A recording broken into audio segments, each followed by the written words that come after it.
Assalamualaikum warahmatullahi wabarakatuh. Kawan-kawan yang berbahagia, hari ini bersama dengan Pak Tohib akan belajar tentang struktur dan fungsi sel. Materi yang akan kita pelajari pada pokok bahasan ini yaitu struktur kimia sel, jadi penyusun sel, kemudian macam-macam sel atau penggolongannya, kemudian bagian-bagian sel. Nah, ada apa saja di dalam sel? Nah, ini yang nanti akan kita pelajari. Kawan-kawan, yang pertama kita pelajari yaitu tentang susunan kimiawi sel. Ada dua jenis bahan yang terdapat di dalam sel. Pertama, bahan-bahan anorganik, yaitu bahan yang bisa terdapat di luar tubuh makhluk hidup, tetapi esensial, penting, karena dia bisa menyusun tubuh makhluk hidup itu. Air merupakan bagian terbesar yang menyusun makhluk hidup. Katakan ada yang mengatakan 95%, 80, 75, tapi yang jelas bahwa kuantitas air ini sangat banyak di dalam sel kita. Kemudian yang kedua adalah garam-garam mineral. Terdapat di dalam protoplasma, kemudian dalam bentuk ion-ion. Yang ketiga adalah gas-gas, bisa berupa oksigen misalnya, karbon dioksida, amonia, dan sebagainya. Dan yang kedua adalah bahan-bahan organik, yaitu bahan yang memang ada di dalam tubuh semua makhluk hidup. Oke, yang pertama karbohidrat, jumlahnya 1%, kemudian lemak sekitar 12, dan protein sekitar 15%. Selanjutnya, nah, pengertian sel. Sel merupakan unit struktural dan fungsional dalam kehidupan. Jadi kalau dulu ketika SMP mungkin pernah dikatakan bahwa sel adalah bagian kecil dari makhluk hidup. Ya, pernyataan itu bukan berarti salah, akan tetapi belum lengkap. Karena bukankah di dalam sel itu masih ada bagian-bagiannya, organel-organelnya? Kenapa bukan itu yang dikatakan? Nah, maka yang benar adalah bahwa sel itu bagian dari makhluk hidup yang mampu melakukan aktivitas kehidupan. Aktivitas kehidupan itu apa? Ya, seperti layaknya kita. Kalau kita butuh nutrisi, maka sel pun demikian. Kita bisa mengeluarkan zat sisa, sel juga bisa mengeluarkannya. Kemudian kita melakukan metabolisme, sel pun melakukan hal yang sama. Baik, itu pengertian tentang sel. Nah, berdasarkan strukturnya, ada dua macam kelompok utama dari sel ini. Yang pertama adalah sel eukariotik, dan yang kedua adalah sel prokariotik. Apa bedanya? Oke, kita lanjutkan. Nah, perbedaan utama dari dua sel ini adalah bahwa sel prokariotik dia belum memiliki membran pada inti selnya, sehingga isi dari inti yang berupa DNA terurai atau bebas di dalam sitoplasma. Sedangkan yang sel eukariotik dia sudah mempunyai membran pada inti selnya. Nah, apa contohnya makhluk hidup yang merupakan prokariotik? Yaitu bakteri. Jadi diingat ya. Nah, selain bakteri, nanti pada sel tingkat tinggi mulai dari tumbuhan, hewan, jamur, dan sebagainya sudah merupakan sel eukariotik. Kemudian perbedaan-perbedaan yang lain pada sel eukariotik dan prokariotik adalah sebagai berikut.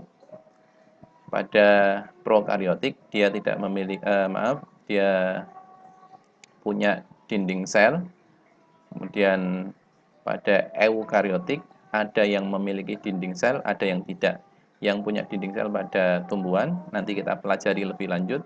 Kemudian sentriol mikrotubul, di prokariotik tidak ada, di sel eukariotik hanya ada pada sel hewan yang nanti fungsinya untuk pembelahan, pusat pembelahan.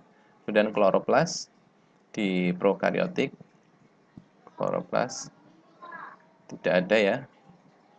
Ini salah menuliskan. Kemudian yang di eukariotik itu ada pada tumbuhan, sedangkan sel hewan, jamur tidak ada, karena fungsinya sebagai menghasilkan zat makanan. Kemudian materi genetik prokariotik berupa kromosom sel tunggal, dan yang tadi disampaikan dia terurai, tidak terbungkus pada inti. Kemudian eukariotik banyak kromosomnya banyak. Nah, misalnya pada manusia jumlahnya 46 kromosom. Kemudian silia pada prokariotik ada, kemudian eukariotik juga ada yang ada. Sitoskeleton sebagai rangka dari sel, di prokariotik tidak ada, eukariotik ada. RE tidak memiliki pada prokariotik, flagel ada yang memiliki pada prokariotik, kemudian ada yang tidak. Misalnya pada bakteri yang kategori atrik itu tidak memiliki flagel. Kemudian eukariotik ada beberapa sel yang memiliki, dan beberapa diantaranya prokariotik yang tidak memiliki adalah badan Golgi, lisosom, mitokondria, nukleus, yang tadi pembungkusnya begitu ya, tidak memiliki di prokariotik, sedangkan di eukariotik ada. Sedangkan di keduanya ada, yaitu membran plasma, ribosom, vakuola, vesikel, gelembung-gelembung kecil. Nah, ini perbedaan antara prokariotik dan eukariotik. Baik, kita lanjutkan dengan sel eukariotik pada sel tumbuhan dan pada sel hewan.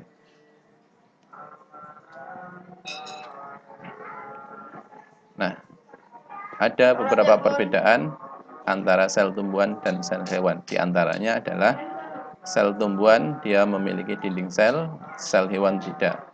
Vakuola pada sel tumbuhan besar, kemudian pada sel hewan tidak ada, ataupun kalau ada dia ukurannya kecil. Kemudian plastida ada pada sel tumbuhan, pada sel hewan tidak ada.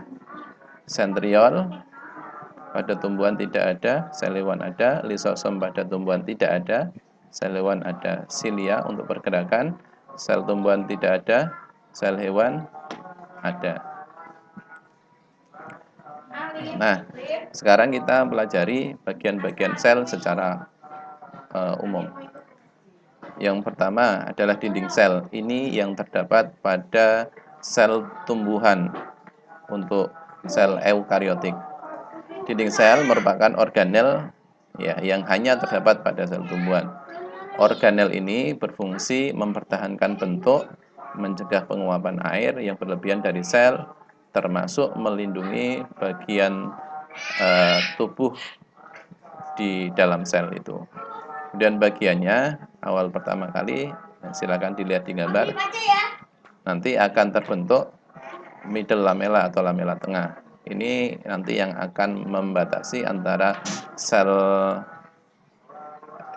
tumbuhan satu dengan sel tumbuhan yang lain.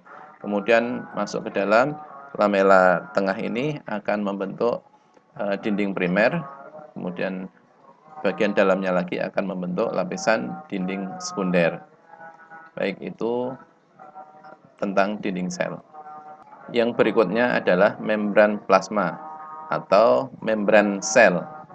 Struktur dari membran sel ini terdiri atas lapisan ganda atau disebut bilayer yang tersusun atas fosfolipid dan protein. Maka sebutannya juga fosfolipid bilayer begitu.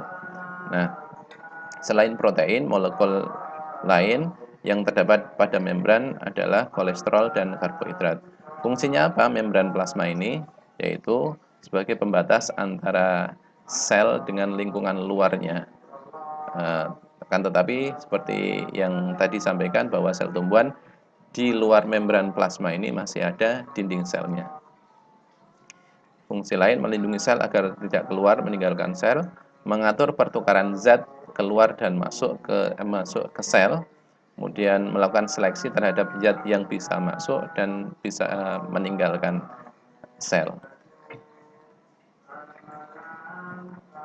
Nah, ini bentuk struktur lapisan membran sel yang disebut phospholipid bilayer. Bentuknya bagian atas yang bentuknya bulat adalah fosfat, kemudian yang bawahnya berupa seperti benang-benang itu adalah lemak atau lipid. Nah, kemudian selain itu bagian yang lain ada protein, ada beberapa macam protein ada yang dari lapisan atas sampai bawah masuk ke dalam disebut protein integral. Kemudian kalau dia hanya nempel di bagian atas maupun bawah disebut sebagai protein perifer. Kemudian juga ada bagian yang berupa gula yang berikatan dengan protein maka disebut glikoprotein. Ada gula yang berikatan dengan lipid disebut glikolipid. Kemudian nah, sifat dari membran ini untuk yang fosfat dia bersifat hidrofilik, menyukai air atau bisa dilewati air, sedangkan yang berupa lipid dia bersifat hidrofobik, tidak disukai atau tidak bisa dilewati oleh air. Oke. Kita lanjutkan. Setelah membran sel, bagian dalamnya ada cairan yang disebut dengan sitoplasma, yaitu merupakan daerah antara inti sel dengan inti sel atau nukleus dan membran plasma. Sitoplasma terdiri atas cairan yang sifatnya koloid seperti gel yang disebut sitosol. Sitoplasma berfungsi sebagai tempat berlangsungnya reaksi-reaksi kimia atau metabolisme atau sebagai tempatnya nanti organel-organel sel berada. Oke. Kemudian yang selanjutnya, nah kita pelajari organel-organel sel apa saja. Ada retikulum, ribosom, mitokondria, badan Golgi, lisosom, badan mikro, sitoskeleton, plastida, vakuola, dan sentriol.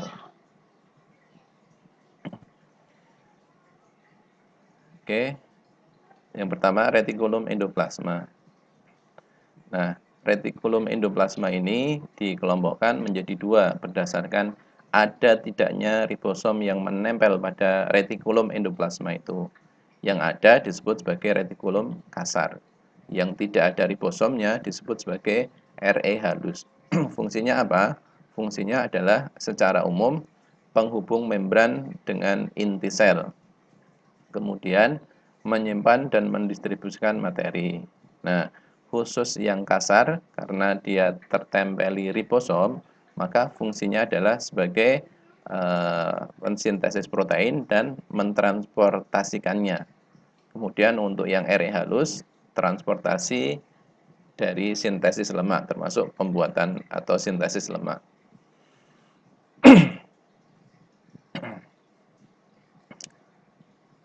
Baik. Ini penampilan dari retikulum endoplasma seperti saluran-saluran.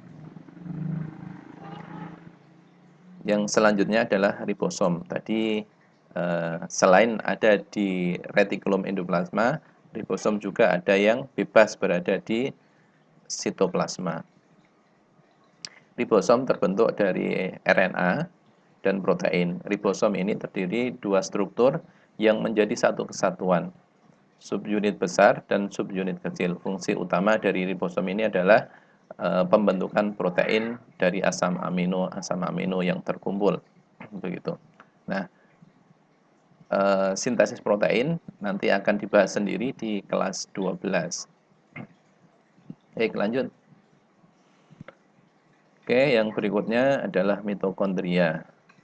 Mitokondria ini memiliki struktur pada umumnya berbentuk memanjang seperti sosis, kemudian merupakan organel yang bermembran ganda, jadi dua lapisan membran, lapisan luar dan lapisan dalam. Untuk membran dalam nanti bentuknya berlekuk-lekuk. Nah, nanti kita lihat gambarnya. Membran luar struktur halus berperan membatasi bagian dalam mitokondria dengan sitoplasma. Membran dalam memiliki struktur berupa lipatan-lipatan yang disebut dengan krista yang tadi saya sampaikan. Baik, berikutnya adalah badan Golgi. Badan Golgi merupakan organel sel yang terdiri atas kantong-kantong pipih yang dibatasi oleh membran sehingga tampak seperti tumpukan-tumpukan berlapis atau irisan roti.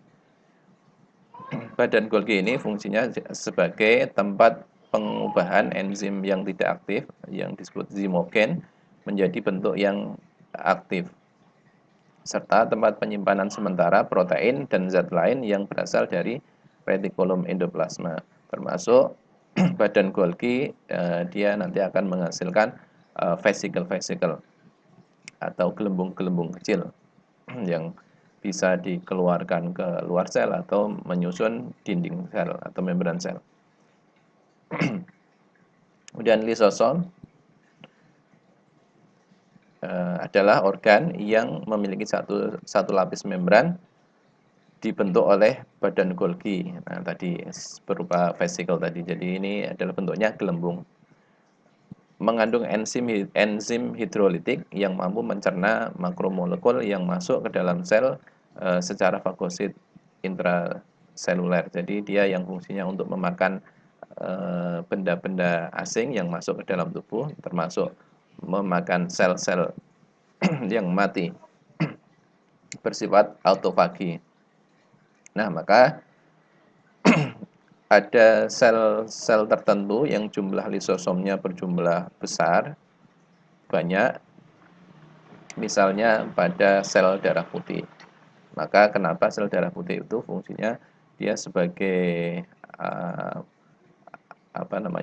pemakan sel-sel lain atau mikroorganisme yang masuk kemudian dilisiskan atau dimakan oleh sel darah putih itu sebagai sistem kekebalan. Baik, kemudian yang selanjutnya adalah badan mikro. Ada dua macam, peroksisom dan glioksisom. Peroksisom terdapat di dalam sel yang bekerja menguraikan lemak, terdapat pada hewan. Kemudian glioksisom ditemukan di dalam jaringan tumbuhan yang mengandung lemak, terutama pada perkecambahan biji. Baik, selanjutnya sitoskeleton. Kalau makhluk hidup punya tulang yang fungsinya untuk menegakkan tubuh, maka sel memiliki bagian yang berfungsi untuk mempertahankan bentuk tubuhnya dan melakukan pergerakan sel, yaitu sitoskeleton. Ada dua macam sitoskeleton, yaitu mikrofilamen dan mikrotubulus.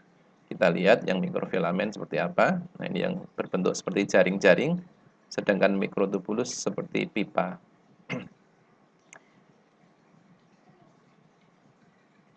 Oke. Selanjutnya plastida. Plastida ini hanya terdapat pada sel-sel tumbuhan dan alga atau ganggang.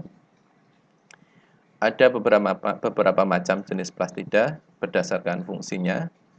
Yang pertama, leukoplas, fungsinya untuk menyimpan cadangan makanan. Kemudian kromoplas yang memiliki zat warna lain selain hijau. Sedangkan yang berwarna hijau dia disebut sebagai kloroplas yang sudah kita kenal berfungsi untuk fotosintesis bagi tumbuhan. Selanjutnya, vakuola. Vakuola merupakan organel yang berupa kantong bermembran ganda. Vakuola yang berukuran kecil disebut sebagai vesikel, sedangkan yang ukurannya kecil vesikel. Fungsi dari vakuola ini adalah bermacam-macam. Ada yang berfungsi menyimpan cadangan makanan, dan lain sebagainya.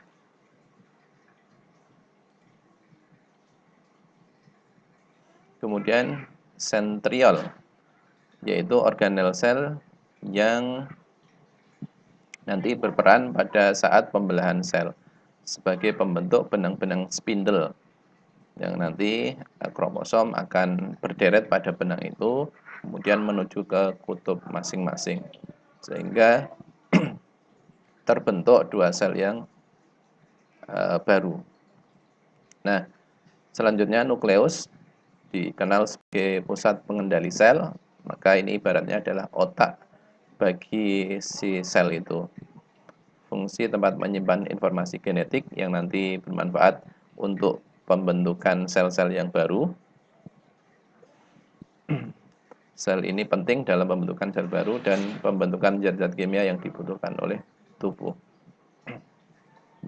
Nah, baik, itu teman-teman yang kita pelajari pada kesempatan hari ini, semoga bermanfaat, menambah pengetahuan tentang sel, materi atau wawasan yang kurang nanti bisa ditambah di sumber-sumber lain biar menjadi lebih banyak wawasannya yang diperoleh tentang sel ini. Demikian, terima kasih.